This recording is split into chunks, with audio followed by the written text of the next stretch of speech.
Assalamualaikum warahmatullahi wabarakatuh. Perkenalkan, nama saya Nurlaila Komaria, absen 18 kelas 3D D4 Teknologi Kimia Industri.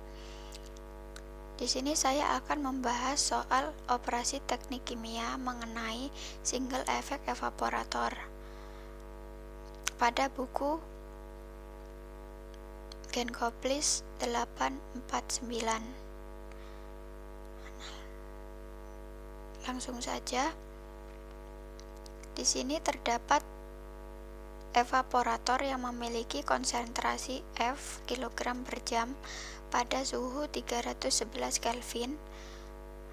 Ini merupakan larutan NaOH yang memiliki persen berat 20-50%.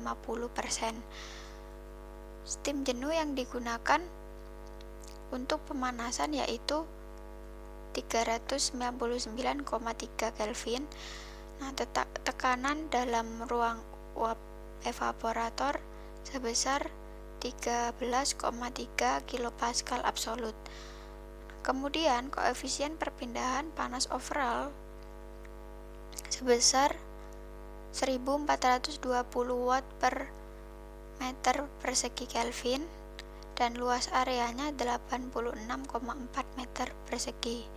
Nah, yang ditanyakan, hitunglah laju umpan F pada evaporator.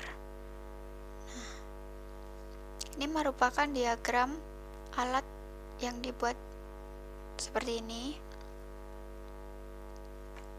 Nah, diketahui XF-nya 0,2, XL-nya 0,5, PV-nya 13,3 kilopascal, TF-nya 311 Kelvin, TS-nya 399,3 Kelvin, U-nya 1420 watt per meter persegi Kelvin, A-nya 86,4 meter persegi. Nah, selanjutnya yang ditanyakan F-nya.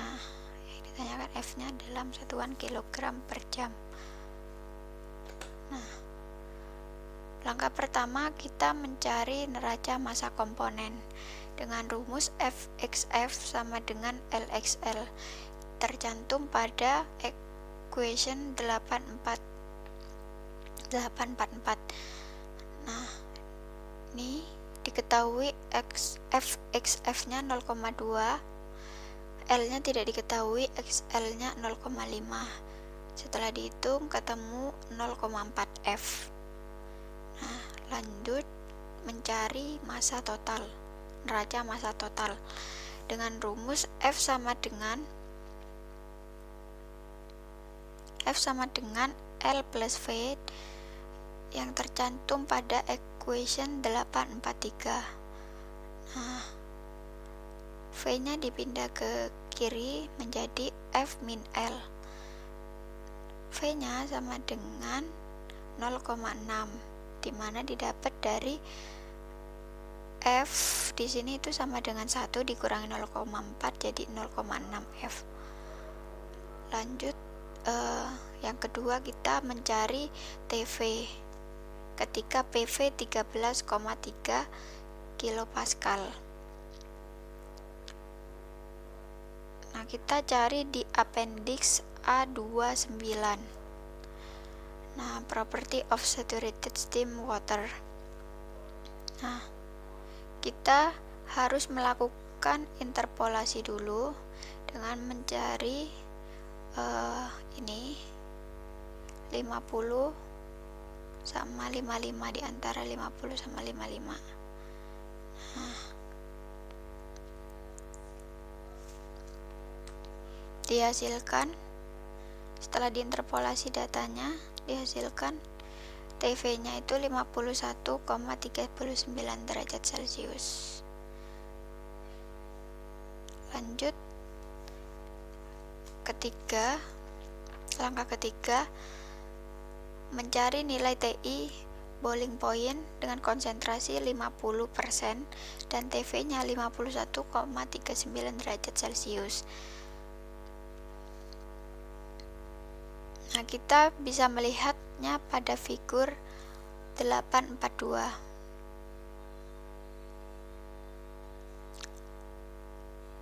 842.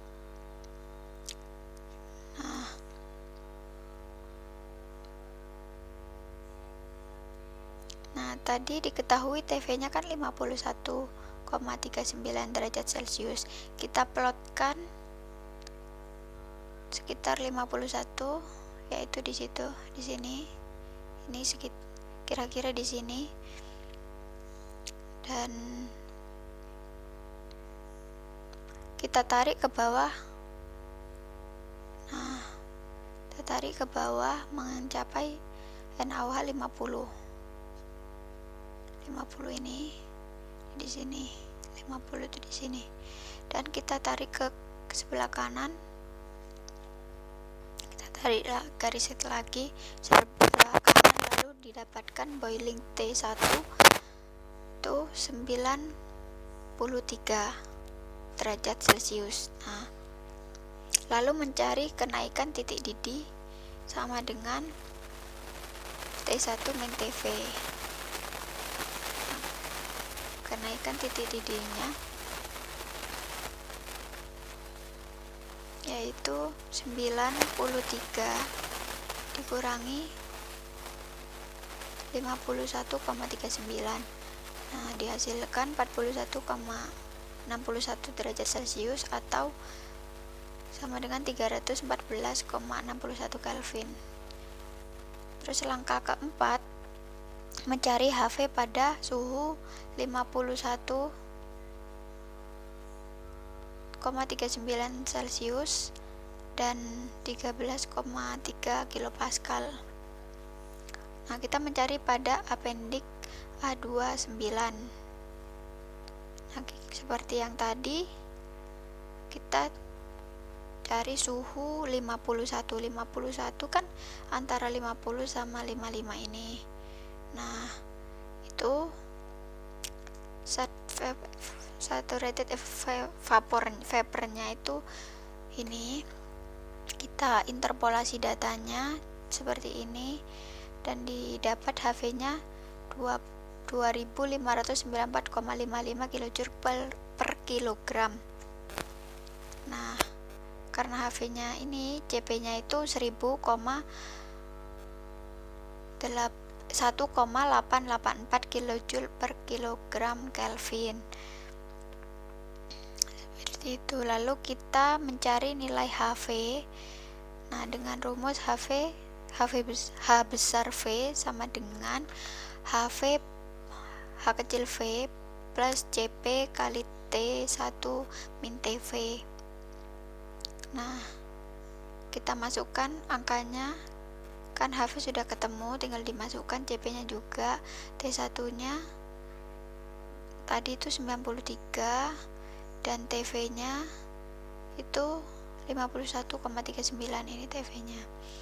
Dan didapatkan H besar V 2672,94 kJ per kilogram. Nah, lanjut kita ke langkah kelima, kita mencari nilai HF dan HL. Nah, HF dan HL. Nah, tadi diketahui kan 20% NaOH.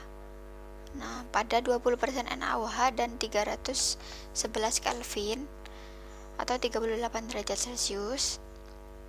Nah, kita tarik tuh ke atas dari 0,2 tuh 20% jadi 0,20. Tuh kita tarik ke atas sampai batas 38 derajat Celcius sekitaran di sini. Lalu kita tarik ke kanan jadi seperti ini. Nah, mencari nilai HF nya dan ketemu sebesar 160 kJ per kilogram. Nah, selanjutnya itu pada 50% NaOH dan 93 derajat Celcius atau 366 Kelvin. Nah, kita tarik garis 0,50, 50% itu 0,50, kita tarik ke atas sampai 93 derajat Celcius, sekitar sini, dan kita tarik ke kanan seperti ini, didapatkan nilai HL nya itu 360 kJ per kilogram ini. Nah, langkah selanjutnya itu langkah terakhir, yaitu yang ke-6, mencari nilai F, yaitu pertama kita substitusi ke equation 847 dengan rumus FHF plus S lambda sama dengan LHL plus VHV. Nah, seperti ini kita masukkan. Karena F nya belum diketahui, maka tetap tulis F, HF nya itu 160, S lambda itu belum diketahui, dan nilai L nya 0,4, HL nya 360, ditambah V nya 0,6 F, dan HV nya 2672,943. Nah, S lambda S nya itu ketemu 1557,765 F. Nah, kemudian selanjutnya kita substitusikan ke equation 848 dengan rumus Q sama dengan S buka kurung HS min HS sama dengan S lambda. Nah, Q nya sama dengan S lambda S. Nah, S lambda S kan ini kita tinggal masukkan seperti ini, jadi 1557,765 itu nilai Q. Nah, kita substitusikan lagi ke equation 841. Nah, Q sama dengan U kali A kali delta T, dengan U nya tadi adalah koefisien panas overall part. Nah, setelah itu kita masukkan nilai Q sama dengan U nya kan 1420. Nah, ini adalah watt, nilai watt per meter persegi Kelvin. Nah, kita konversi wattnya tadi menjadi 1 kilojoule per 1000 joule. Nah, dan 3600 S per H. Nilai A nya itu 86,4 meter persegi, dan delta T nya itu 399,3 dikurangi 366 Kelvin. Nah, kita coret joule nya, ini sama ini kita coret, terus S nya kita coret sama S ini, dan Kelvin nya kita coret sama Kelvin ini, dan meter persegi kita coret sama meter persegi. Nah, jadi nilai Q tadi kan 1557 F kilojoule per kilogram, dan ini setelah kita jumlahkan menjadi 146,41585,9 kilojoule per jam. Nah, kita coret kilojoule-nya ini menjadi kilogram. Terima kasih. Nah, ini kilojoule. Kita coret di sini kilojoule menjadi kilogram per jam. Sekian dan terima kasih.